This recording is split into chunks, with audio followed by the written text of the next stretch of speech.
All my right. phone. So, good morning. Yeah. And what I think we should do is quickly go around and introduce ourselves. And as everybody knows, we're being recorded for future scholars.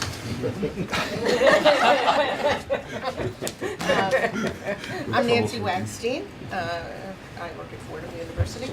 Lisa Neary, I work at IBO. Don Boyd, Rockefeller College and Lincoln Institute. Level Cosgrove College. Good morning, Mark Canizaro, CSA. George Sweeting, I work at IBO. Greg Walker, I run my own small investment firm. Deborah Golby, Hunter College. Jennifer March, Citizens Committee for Children. Johnny Lowenstein, IBO. Oh, Dan Huber, IBO. Puya Gorbani with IBO. Elizabeth Brown, IBO. Sarita Subramanian, IBO. Vanessa Tinko, IBO. Doug. And Doug Dreske, IBO. Out of camera. All right, so welcome everybody. I am term limited, meaning that my stint as chair is going to end, and probably today. It's been a great privilege. This is a great group of people. We've had wonderful discussions, and I know that will continue. So having served in this position for 3+ years, I'm going to step down as chair, but I think I continue on the board until my slot is filled, and we'll get to that in a minute because we have all these prescribed slots that have to be filled, including mine.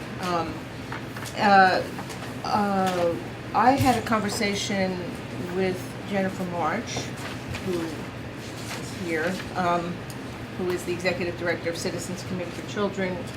I think many of you know that CCC is probably the premier child advocacy organization, certainly in New York, if not the country. All right. Jennifer and I are long-time colleagues and friends, and having been in a leadership position for 10 years at CCC, I know that Jennifer can provide leadership.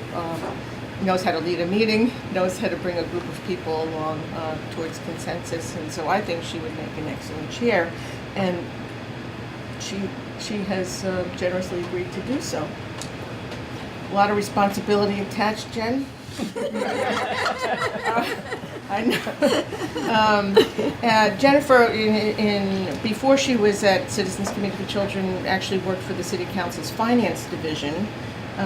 What did you do there? A lot of different things. Yeah, which I think makes her uniquely suited for this particular role at IBO because she understands the city's finances very well, both from the inside and the outside as an advocate. Citizens Committee for Children, for those who don't know, does a lot of work. A lot of its work is focused on city and state budgets and allocations and fairness around those decisions. So I think Jennifer would be a great candidate for this role. So, Lisa, what we have to do then, if You can make a motion. so I would move, and not that I'm trying to railroad this through, but I would make a motion to for you to consider Jennifer as your next chair, and I'm wondering if anybody would be interested in seconding that. I would. What she said.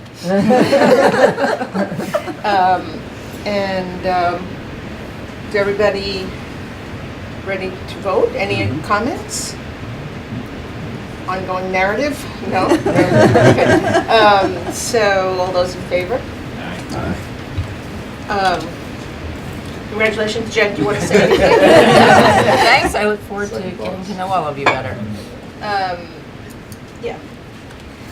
So Jennifer actually occupies, doesn't she occupy the human services, or I occupy the human services?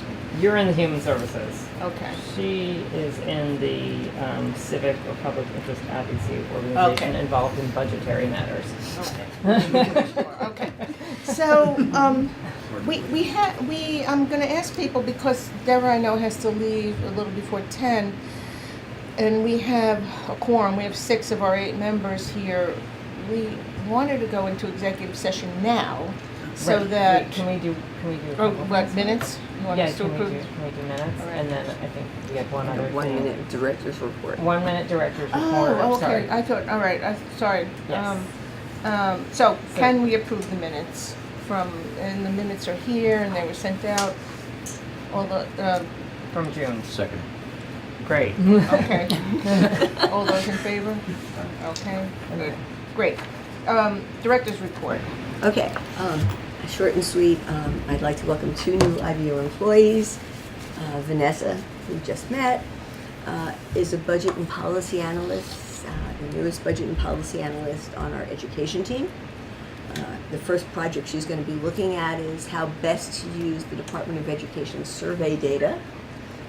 And as you know, the department surveys students and parents and teachers each year. It's a wealth of data we've now got access to, and she'll be looking at ways to plumb it. Puya Garbani, who you also just met, is the newest member of our econ and tax team. His first task will be delving into property tax issues. More specifically, the extent to which the city's very, very high effective tax rates on commercial and industrial property impact the city's competitiveness. That's just one of several property tax projects we have ongoing at this point to hopefully help inform the commission, Property Tax Commission, of which Mark Shaw is co-chair. If anyone has any recommendations for work that IBO should be doing, either on property taxes or related to the new Charter Revision Commission, that's a joint effort of the mayor and the council and the other elected officials in town that will be working over the next year also, please let us know. Just reach out to me or to George, because we're looking to ways to be most useful there. And particularly, I mean, we have a long track record in property taxes, but in terms of the Charter Revision Commission, although we don't generally make recommendations, budget process issues are actually the one place where we relax that. So we expect to be involved. So it's not a today discussion. I mean, we have a lot of time over the next year to talk about these issues, but if you've got any first thoughts, we'd appreciate them. And the other thing I wanted to say was just to thank you so much for what you've done. You've done it with grace. You've always been there when we've needed you, and with a sense of humor that we've really appreciated. So we've got 2 really small gifts for you. The first you might not want to open. It's a compendium on tape of all of the meetings you've chaired.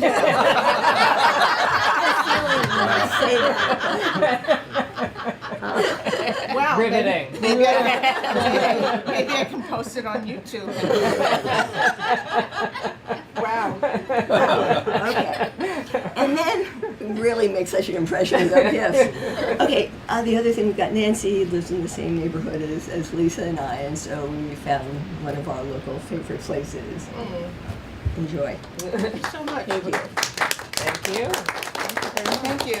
I just want to say that one of the things that's been most rewarding about doing this is having, a group of people who are not only smart but are engaged and are really engaged at these meetings. And I think as time has gone on over the last 3 years, people have really wanted to participate in these discussions and challenge some of the findings when appropriate, and I think that's really the definition of a well-functioning advisory board, that we do that, and that we don't just sit back and passively take in information.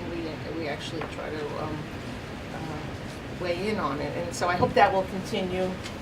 Jen, I hope that you will allow discussion and this is such a quality group, and including the staff and, of course, the leadership here. So, okay. So that said, we do have to rush along into an executive committee. executive session portion of this, which means that I have to ask the staff to leave, go out, eat bagels.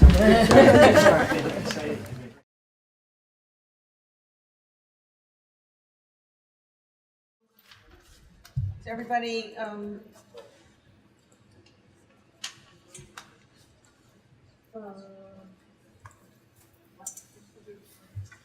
okay, so thank you. So now we are going to reconvene our regular meeting, and Sarita Subramanian. Correct. Subramanian, yeah. Absolutely. And your title here is Sarita? I'm the supervising analyst for the education team. Okay, great. Welcome. Thank you. And there's a lot of interest in schools in this room. Yes. So we decided to start with your report.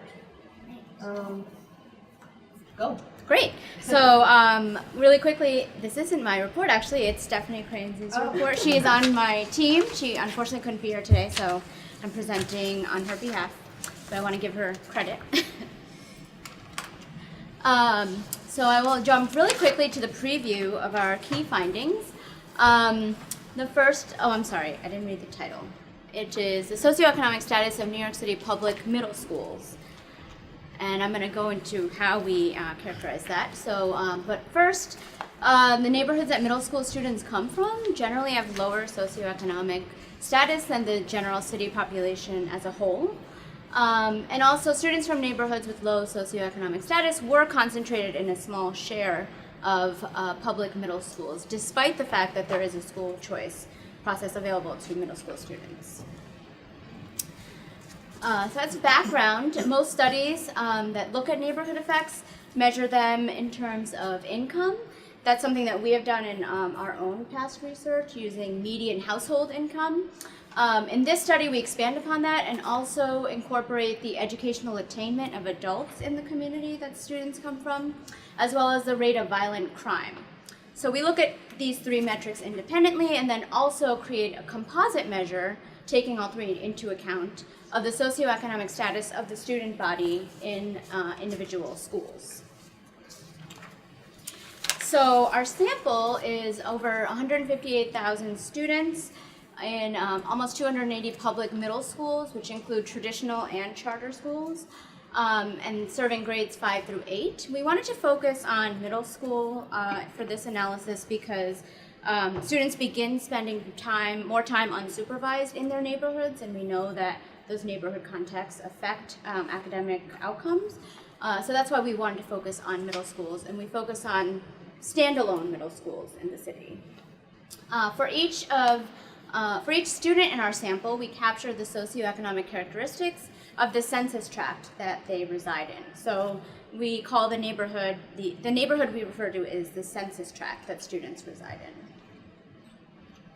So very briefly, to go over the variables we use used two variables from the American Community Survey from the Census Bureau. Median household income includes only cash income adjusted for inflation, and we take the American Community Survey takes the average over 5 years. The educational attainment of adults is the percent of residents ages 25 and older with a bachelor's degree or a higher degree, and that's also a 5-year average. And finally, we also incorporate the rate of violent crime. Here, this is the rate of violent felonies per 1,000 residents. Violent felonies include murder, rape, non-negligent manslaughter, and felony assault. So this is a very specific subset of all crimes. And that's obtained from the NYPD, and we geocode those incidences and aggregate to also create 5-year averages. So we look at 3 different levels of, and I'll go through this for each of the 3 metrics that we have. So the first row here you can see is New York City neighborhoods, which encompasses roughly 2,100 census tracts. The second level we look at are the neighborhoods that middle school students reside in. And the reason why that's different is that there are a lot of New Yorkers don't have school-age children, or if they do, they don't necessarily send them to public school. So this is the sample of public school students. And finally, we aggregate, we take the average across students in each school to calculate the average metric at the school level. And here I'm showing 3 different points in the distribution, so the 25th percentile, the 50th percentile, and the 75th percentile. So focusing on the first column, the 25th percentile, we can see that across New York City's neighborhoods, the median household income at the 25th percentile is $37,200. That decreases to $32,400 when we look at just a sample of public middle school students. And then finally, when we see how students sort into schools, we see that there's certain concentrations such that the middle school average at the 25th percentile is lower than what we see at the student level. And that's a result of how students sort into schools. That same patterns follows through for the 50th and 75th percentile as well.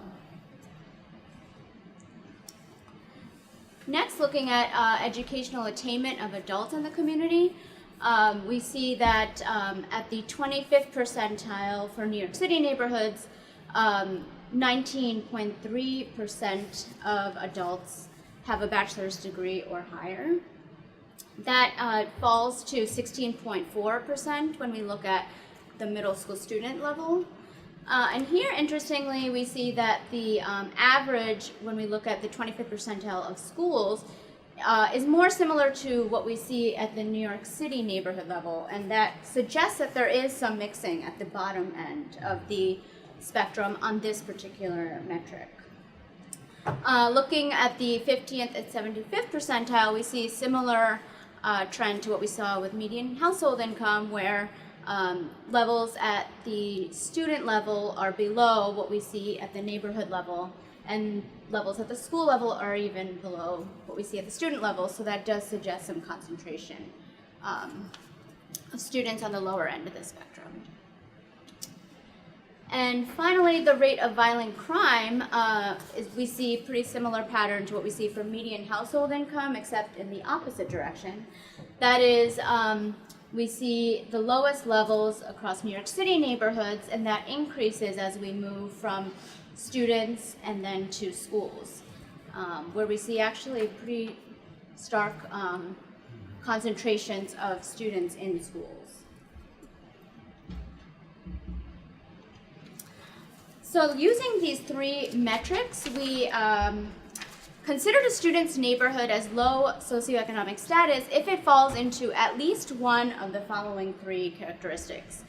If it's in the bottom quartile in terms of the student's neighborhood median household income, if it's in the bottom quartile in terms of the educational attainment of adults in the community, or if it's in the top quartile in terms of the student's neighborhood violent felony rates. So using this composite metric, we look at the distribution of students who come from low socioeconomic neighborhoods in 2 different ways. From the student perspective, we look among the roughly 72,000 middle school students who resided in a low socioeconomic status neighborhood, how are they distributed across schools? And just to give you some perspective, 72,000 students is 45% of our sample of roughly 158,000 middle school students. And then second, we look from the school perspective. So how does the number of students from low socioeconomic status neighborhoods compare with each school's enrollment? So first, from the student perspective, we looked at the cumulative share of students from low socioeconomic status neighborhoods in this chart, and that is the vertical axis here. The horizontal axis is the percent of middle schools. So if we were to expect students to be equally distributed across schools, we would expect to see a, let's see if this is working, okay, great, a straight line. Whereas instead we see this curved line, and I wanted to focus your attention on the gray shaded area, which covers the steepest part of the curved line. So from here we can see that if you go across, this encompasses 52% of students from a low socioeconomic status neighborhood, and they are attending just 25% of schools in our sample. So that's 37,000 students and just 70 schools in our sample. And I think that's the biggest takeaway from this. So, any questions? So if we were to expect them to be evenly distributed, we would have expected this to capture 25% of students. Rather, it's double that share. Looking from the school perspective, in this chart, now we have percent of middle schools on the vertical axis, and the horizontal axis shows the percent of students from low socioeconomic status neighborhoods as a share of the school's total enrollment. So for example, this first bar shows that just over 6% of schools have between 5 and 14% of students from low socioeconomic status neighborhoods. And on the opposite end of the spectrum, looking at these last two bars, if you add those two bars up, you can see that nearly 1/3 of middle schools had enrollments in which 84 to 99% of students resided in neighborhoods with at least one low socioeconomic status characteristic based on our definition.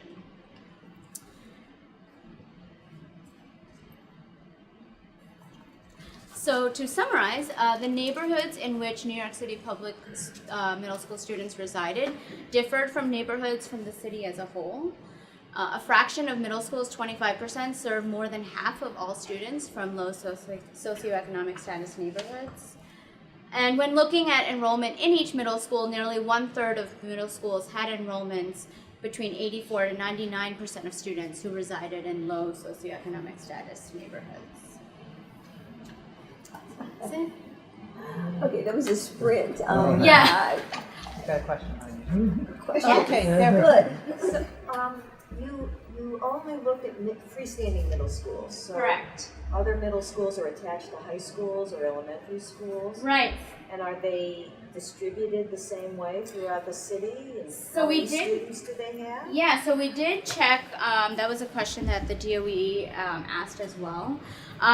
We did check that all students who are in grades 6 to 8, and we didn't see any differences on the student level. The reason why we chose standalone middle schools is because we felt uncomfortable aggregating to the school level using only a certain share of the population, and we really wanted to focus on middle school students. So that's why we limited that. Mark, I have a question. If you didn't already, is it possible to go back and look at those 25% of schools that are serving 52% of kids? Yeah. And look maybe all the way back through the Bloomberg administration and look at how those schools were rated academically. Bloomberg had the A through F, Right. and now we have these different report cards with the bars and how folks are. And also, I would also love to see what the turnover looks like in staff and leadership at those schools. Excellent questions. Yeah, we can definitely take a look at that. I mean, it just makes an argument that it's more about poverty than it is about anything else as far as educational attainment. Right. Deb, I don't know how your data functions, but do you know what elementary schools these students were in? We can know that, yeah.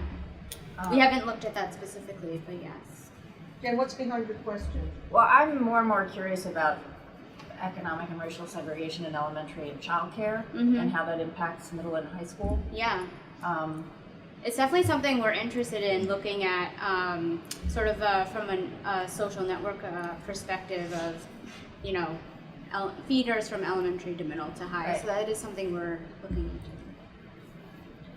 You see less and less children travel at the elementary level. Right. So they're going to be in their neighborhoods that are socioeconomically depressed, right? So you're going to see a large correlation between elementary and middle. High school, you might see a little bit more separation because they tend to travel a little bit more. But And they tend to have ironically, despite childcare subsidy access, less access to preschool Yeah. education. We are seeing more choice exercise at the elementary school level as well, but we haven't looked specifically at distance and how that would factor in. You're seeing choice at the elementary school level based on DOE data. Correct. Correct. Okay. Yeah, so sometimes the choice students isn't really that a go- choice. Yeah, students who go outside of their zone. Right. That's not always their choice. Right. Yeah, that's true. David, did you have a question? No. Or you were just, Don? I'm good. Everybody good? Okay, so you'll be able to follow up, Serena, on a couple of these questions? Yes. Okay. And we'll distribute whatever she gets to everybody in the classroom. Yeah, Yeah. thank you. Sorry for the spring. No, I think all of us are interested in tap water, so.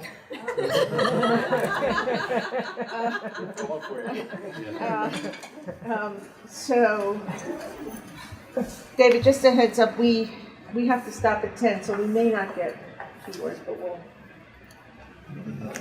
You're gonna try and fly through this. For David, you don't worry could about it. go on the website and play with it yourself. It's actually, it's Okay. an interactive sort of. Yeah, it's not because of, there's no substantive reason, just, okay, so this is, Daniel Huber. Thanks.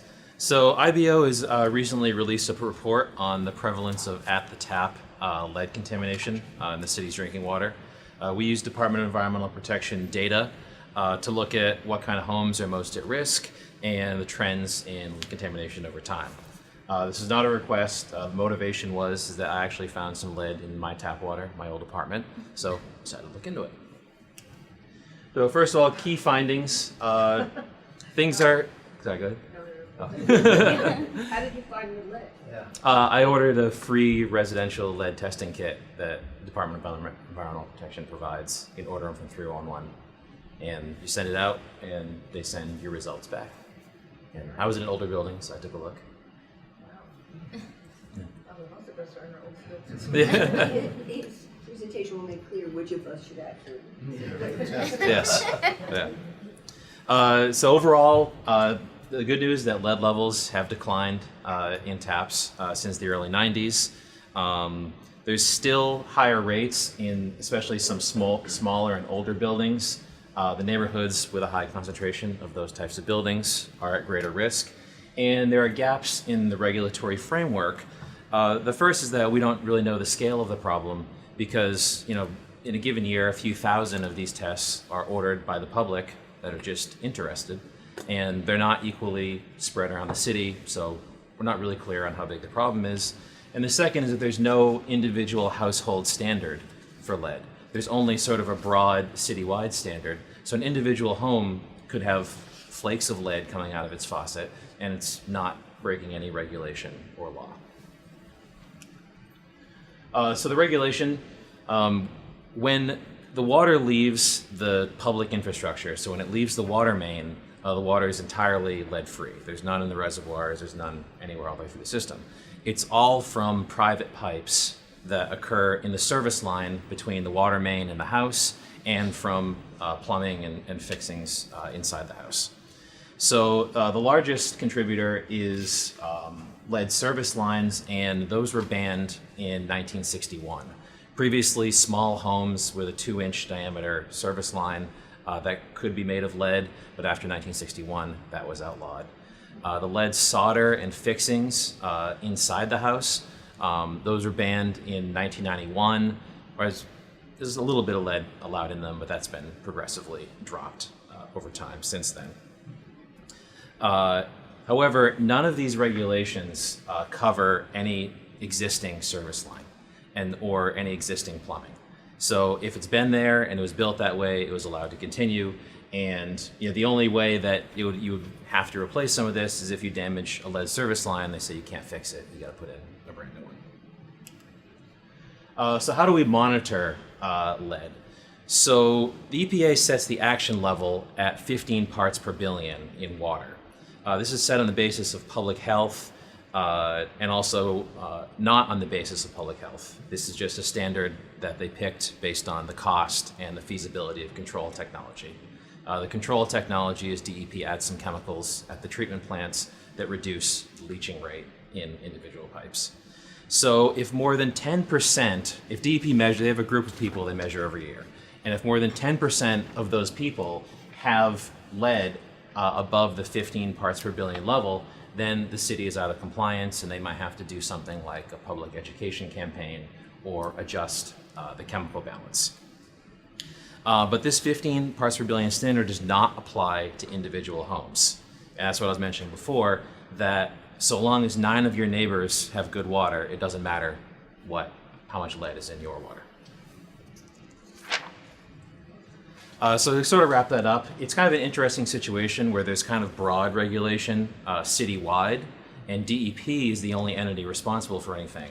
But there's no regulation on an individual home, and despite the fact that the source of the contamination is coming from these privately owned individual homes. As I mentioned, you can order these free testing samples, and that's the data we have. And I would also note that this is a self-selecting group, so people who suspect that they have lead in their water are more likely to request the test. And that's what makes it so hard to generalize this citywide. So you take 2 draws, as they call them, first draw and second draw. The first one is to really give the water a lot of time to let the lead leach in. And the second one is after you're running it, so that's sort of to get what your usual daily usage would be. And also to see if, one of the recommended things you do if you have lead in the water is you run your water before you drink it to flush it. So that's to see if that's effective, because the second draw is much lower, then that might be a solution to your problem. So what we have here is lead level in parts per billion. Left axis is associated with the lines. We have the first and second draw, average, and median. On the right axis, we have the number of tests per year. What this is showing is that the lead levels have declined, and the fact that the median hits 0 in the later period, the majority of houses have no lead in them at all. But what we're interested in is the smaller percentage that have persistent lead levels in them.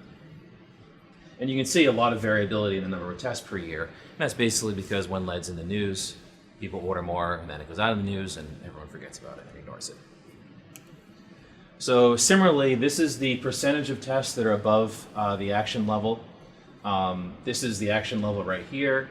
This blue one is what DEP uses for their compliance sample, and this green one is the entire universe of the free tests.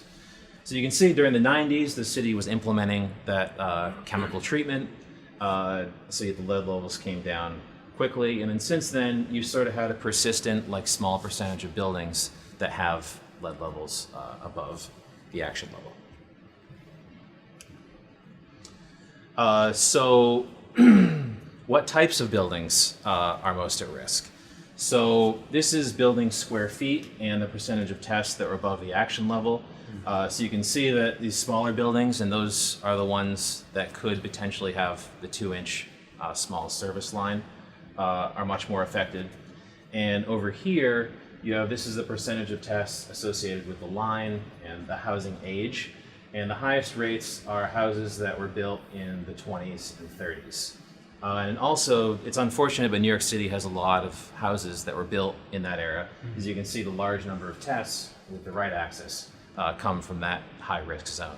So we're talking about buildings that are smaller than 6 to 8 units, especially 1 to 3 family homes that were built earlier this century. So looking at the map here, so as you would expect, some neighborhoods more affected than others. This is about 0 to 3% of tests above the action level in green. On the high end, it's as high as 8% of tests above the action level. You can see areas like the South Bronx, Manhattan, downtown Brooklyn, very large buildings.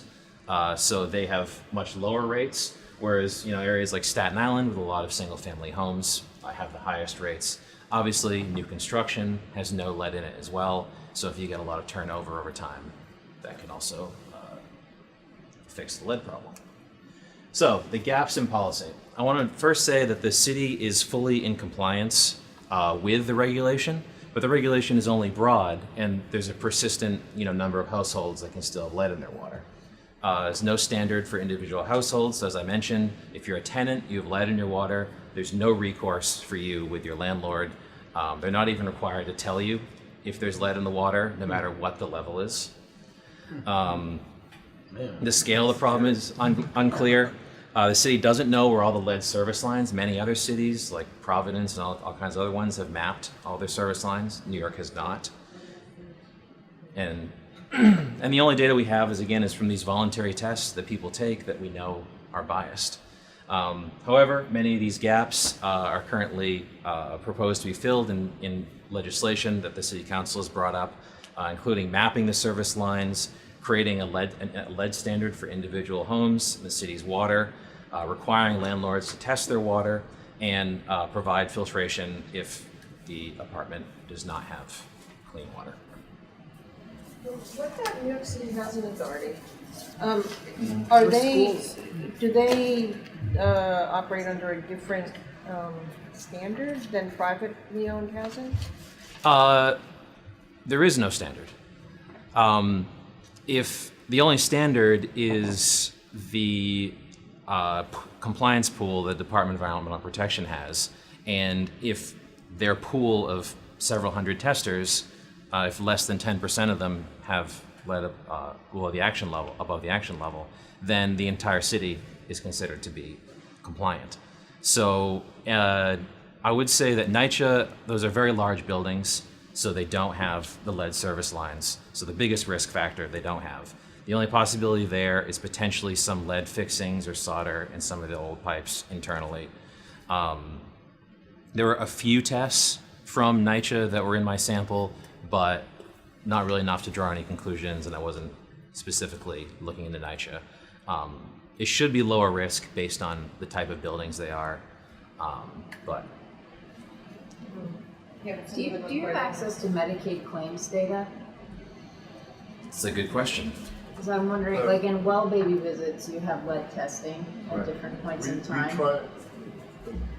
We tried to get that, and the Department of Health would not give it to us. We wanted it at the building level, right, so that we could match it to water tests. Yeah. And they wouldn't share those, citing HIPAA. Right. Weren't they interested in receiving your data so they could test themselves? No, Right. they could have asked. They work with CEP and they made that clear. It's something. I mean, they said they looked into, although sort of got a mixed feeling about how much they were looking into it. Yeah. So I mean, if Department of Health, if a child has elevated blood lead, then they go look for all sources of lead to see what they are. And I mean, they reported to us that, in the vast majority of cases, it's lead paint, which lead paint is certainly the leading contributor to, elevated blood lead. But at the same time, from my research, if they find lead paint, then they stop looking. So. Sorry to interrupt you. Yes. There's a hog crawling up to your face. Oh, thank you very much. Yeah. All right. Yeah. Yeah. Exterminator of a nationally recognized exterminator. Yeah, so as a secondary factor, the lead water, the Department of Health feels that it's not a large contributor, but it's, we don't have the data, so.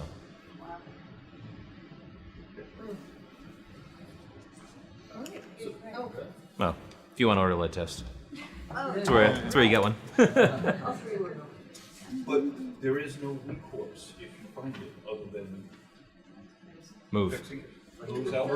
Yeah, or buy a filter for yourself, buy bottled water.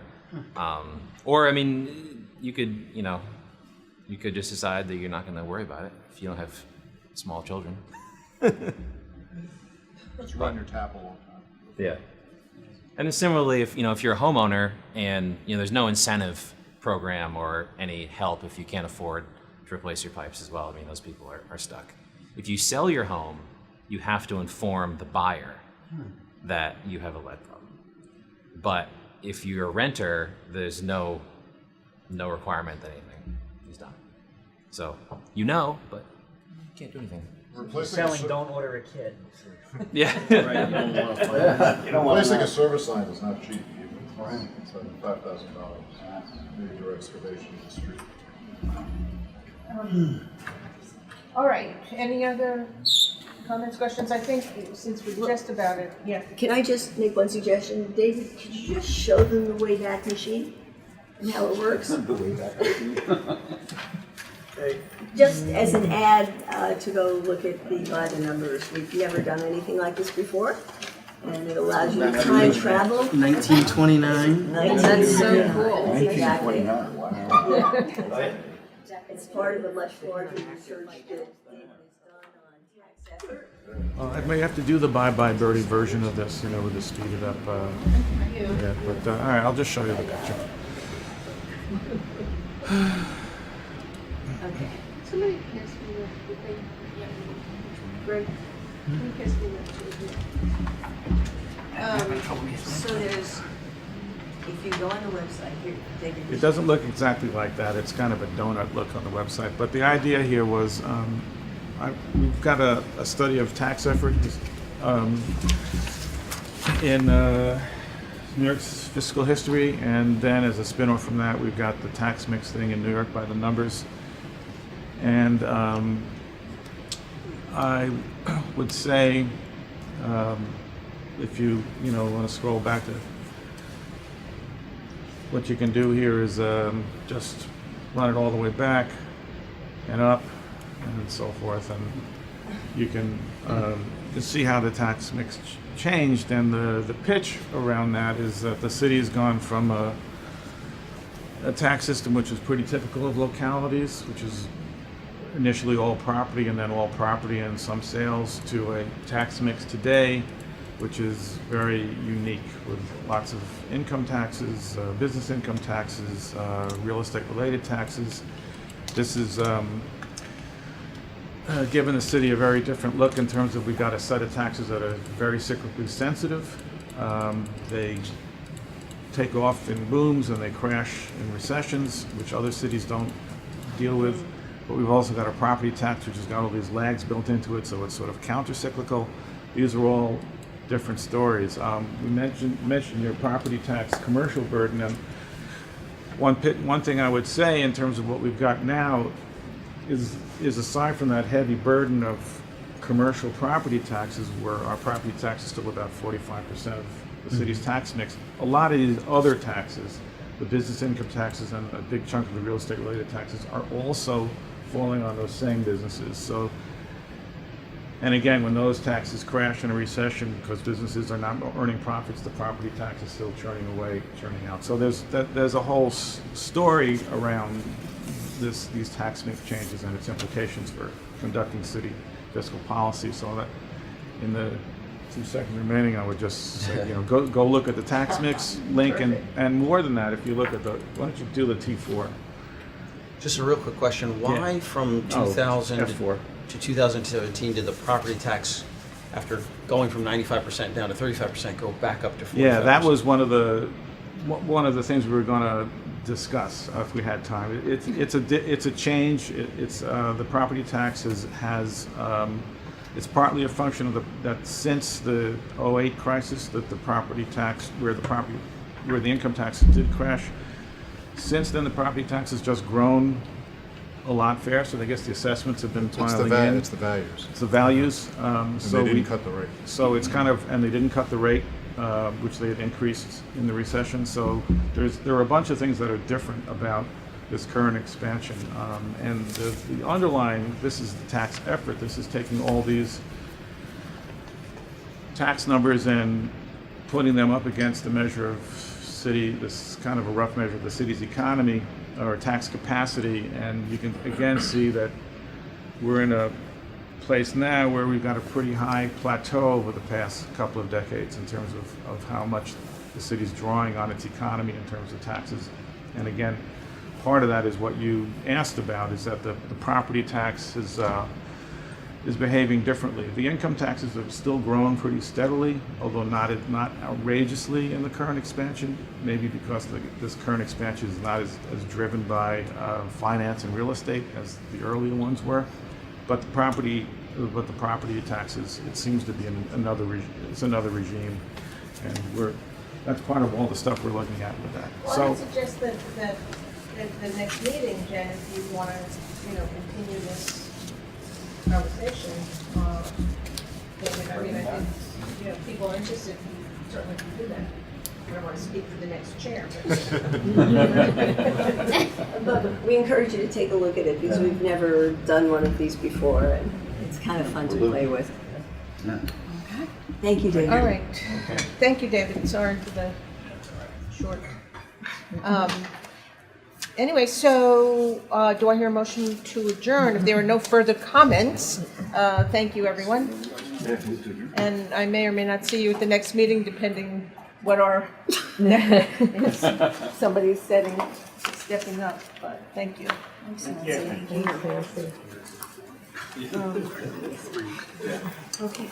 you. All right. Sharing that all.